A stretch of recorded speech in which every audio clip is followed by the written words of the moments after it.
অনুমোদনহীন degree ব্যবহার করে চিকিৎসা সেবা দেওয়ার অভিযোগে আইনি মারপ্যাচে পড়লেন জামায়াতে ইসলামীর ঢাকা ১৭ আসনের সংসদ সদস্য পদপ্রার্থী ও বাংলাদেশ ফার্টিলিটি হাসপাতালের চেয়ারম্যান ডাক্তার এস.এম. খালিদুজ্জামান। তাকে শোকজ করেছে চিকিৎসকদের নিয়ন্ত্রক সংস্থা Bangladesh medical and dental council BMDC।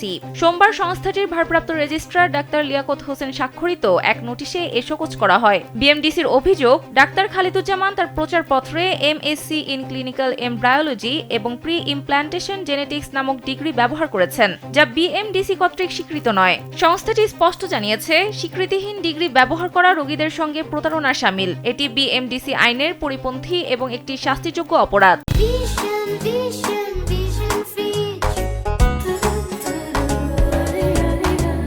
ভারপ্রাপ্ত রেজিস্ট্রার ডাক্তার লিয়াকত হোসেন স্বাক্ষরিত নোটিশে আগামী 15 কর্মদিবসের মধ্যে লিখিত ব্যাখ্যা এবং BMDC নিবন্ধন নম্বর জমা দেওয়ার নির্দেশ দেওয়া হয়েছে।